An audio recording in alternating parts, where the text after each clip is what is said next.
Je suis proche de la quarantaine maintenant, et j'ai un peu le sentiment d'avoir raté ma vie. En tout cas pour le moment. J'ai prononcé ces mots dans un message vocal laissé à une amie il y a quelques semaines, tandis qu'approchait mon 38e anniversaire. Je me suis corrigée tout de suite après, en mentionnant quelques-unes de mes réussites récentes. Alors, pourquoi avoir dit ces mots infiniment durs envers moi-même ? Ces mots qui trahissent une implacable tristesse. Pour chercher du réconfort en suscitant la compassion de mon ami ? Pour me convaincre moi-même d'une réalité désespérante que je préfère affronter ? Pour donner plus d'ampleur à mes succès, mentionner juste après ce sentiment d'échec et donc relativiser ? Ou encore, pour me préparer à vivre d'autres déceptions peut-être ? Comme si en me disant que ça ne tournera pas comme je le voudrais, je pourrais me préparer à ce que cela me fasse moins souffrir. C'est sûrement un peu tout ça. Il ne fait aucun doute que j'ai cherché à attirer l'attention de mon amie afin qu'elle me dise exactement ce que j'avais envie d'entendre, ce qu'elle n'a d'ailleurs pas manqué de faire, et je lui redis ici toute ma reconnaissance. Car même si les amis ne sont pas là pour nous dire systématiquement ce qu'on aimerait qu'ils nous disent, et au contraire, parfois, on a simplement besoin d'entendre qu'on n'est pas aussi nul que l'on se sent, et que quelqu'un nous rappelle ce qu'on fait bien. Pour provoquer ça chez les autres, en drama queen talentueuse et qui pour le coup s'assume, je n'hésite pas à employer des mots forts, percutants, provoquants, effrayants, parfois même blessants, surtout envers ma propre personne. Des mots qui ne sont pas toujours les miens d'ailleurs. En utilisant l'expression « rater sa vie », je pense à cette réplique d'Inès, alias Aïe Aïdara, dans la saison 2 dans Thérapie. Cette patiente du docteur Dayan lui confie un sentiment d'avoir raté sa vie car à l'aube de ses 40 ans, elle n'a pas d'enfant tandis que sa vie sentimentale demeure instable. Mais je n'ai pas choisi ces mots uniquement pour faire sensation. Je les ai choisis tout à fait consciemment pour évoquer une peur qui n'est pas nouvelle mais me préoccupe de plus en plus, la peur d'échouer. Et plus précisément, celle de passer à côté de ma vie, de ne pas vivre ce que j'aimerais vivre. Bienvenue dans Anti-Héroïne, votre podcast qui décortique les peurs ordinaires.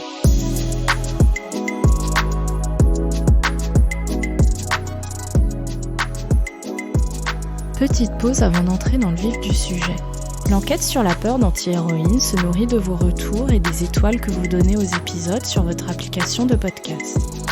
Alors n'hésitez pas à en mettre le plus possible et à suivre les actualités du podcast sur le compte Instagram antihéroïne.podcast. Je vous invite aussi à me proposer des sujets ou des témoignages pour de prochains épisodes.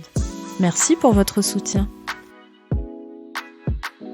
Avant de creuser les peurs associées à l'échec, il faut d'abord revenir sur cette notion que l'on oppose généralement au succès.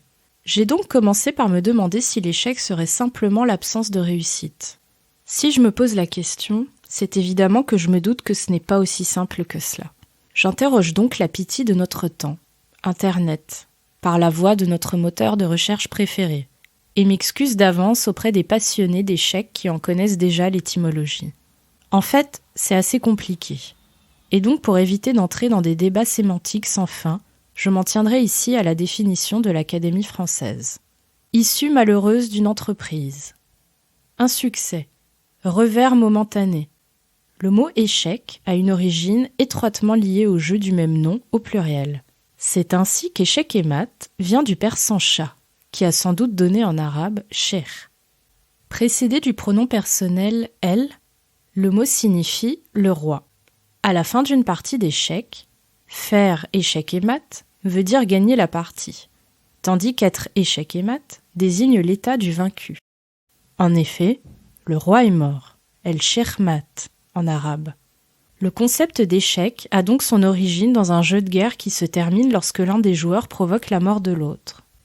Évidemment, ce caractère morbide, progressivement gommé en français pour devenir la notion d'échec qu'on lui connaît aujourd'hui, m'interpelle. Si l'échec est l'absence de réussite, alors l'absence de réussite nous ramènerait-elle à notre condition mortelle ? C'est en tout cas peut-être ça que l'on veut dire lorsqu'on exprime une peur de rater sa vie. Ce n'est pas tant la peur de mourir que la peur d'être mort dans notre propre vie qui nous agite. Car à l'opposé, lorsqu'on pense avoir réussi quelque chose, on se sent bien vivant. Parfois si vivant qu'on en ressent l'envie de se récompenser, de célébrer, de partager. Quand on pense avoir échoué ou être en échec, on préfère au contraire garder ça pour soi. sauf exception tout aussi humaine, qui consiste à partager pour se soulager. Trouver écoute empathique, réconfort, sens à ce qui nous arrive. Oui, je crois que l'échec nous fait peur et demeure difficile à vivre car tout en nous rappelant à notre condition humaine mortelle, il peut susciter en nous tout un tas d'angoisses existentielles. La peur du temps qui passe, la peur d'être déçu, la peur de ne pas trouver le bonheur, la peur de passer à côté de notre vie, de ne pas lui trouver de sens, la peur de ne rien laisser derrière, à part quelques souvenirs et une pierre tombale, une urne pour celles et ceux qui optent pour la crémation. Il est sans doute naturel de se confronter à ces peurs et questionnements à mesure que l'on avance en âge. Dans mon cas, ce sont peut-être les prémices de la middle age ou midlife crisis, que l'on a plus explicitement désigné en français par la crise de la quarantaine. On s'interroge sur le sens de sa vie. Et si jusqu'ici on pense qu'on n'a pas été heureux, alors cette quête devient urgente. On se met la pression car on estime qu'on n'a plus le temps de se tromper. Et cette angoisse peut nous conduire à nous focaliser sur le verre à moitié vide, sur ce que nous n'avons pas réussi à accomplir, sur nos échecs. Ce sentiment peut parfois nous pousser à opérer des changements salutaires, mais il peut aussi nous pourrir la vie, nous maintenir dans une insatisfaction permanente et peut-être même virer à l'obsession.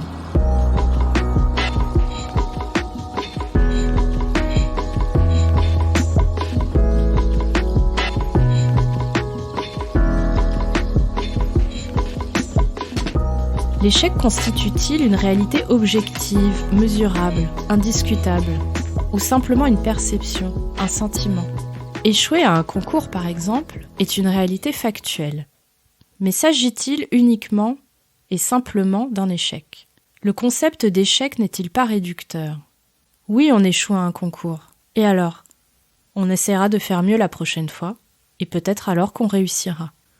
Ou bien on réalisera que ce n'est pas fait pour nous, et on décidera de changer de voie.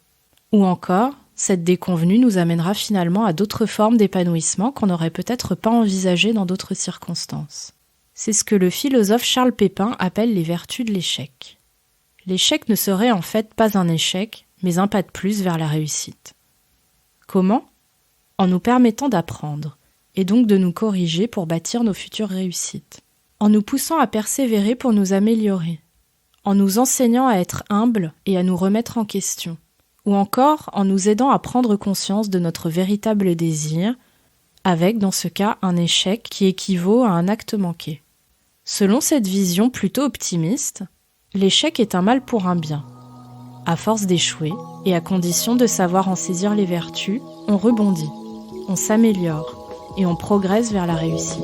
Reste à savoir de quelle réussite parle-t-on.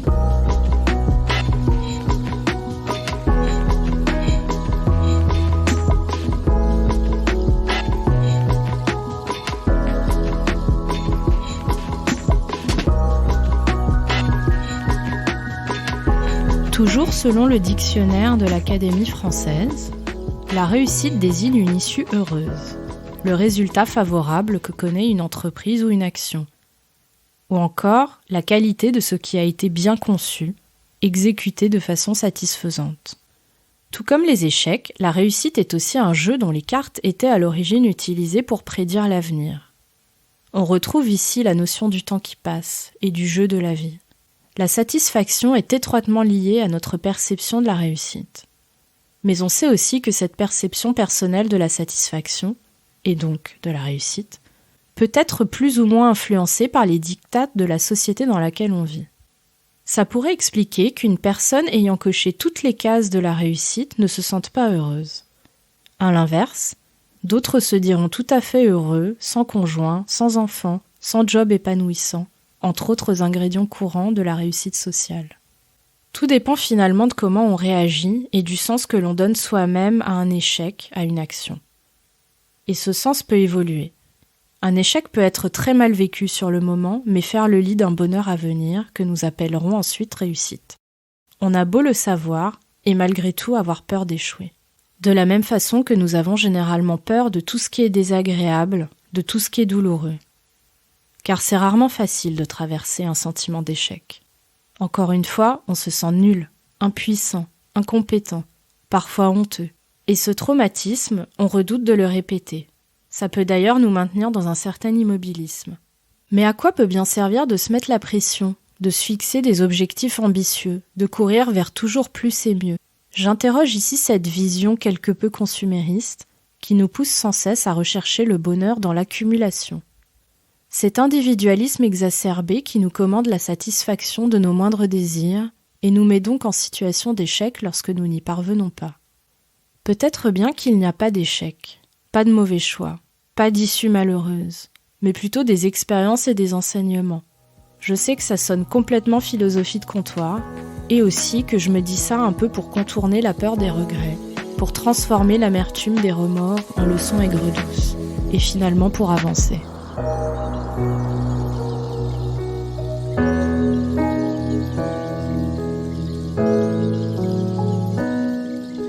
Je sais pas trop si vous avez pu me suivre. Comme souvent, c'est un peu confus, et je n'ai ni solution ni préconisation. J'espère juste que ces quelques réflexions résonneront avec certaines des vôtres, surtout si comme moi vous êtes sujet à la peur de l'échec. Un proverbe dit qu'au jeu d'échecs, les fous sont les plus près du roi.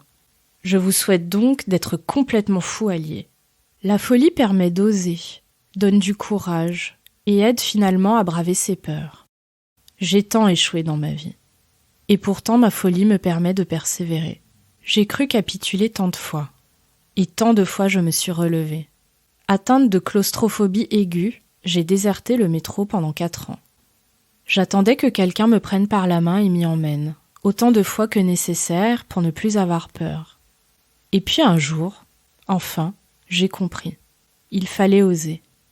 Il fallait être folle. Il fallait oser avoir peur.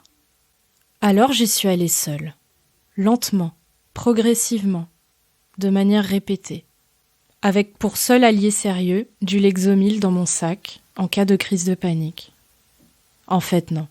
Ma meilleure alliée, c'est moi-même. C'est cette partie de moi qui croit en ma capacité à transformer les échecs passés en réussites futures. Cette sale gosse qui refuse d'obéir à la petite voix négative et qui est convaincue que plus on est fou, plus on rit. Merci pour votre écoute et à bientôt dans Anti-Héroïne.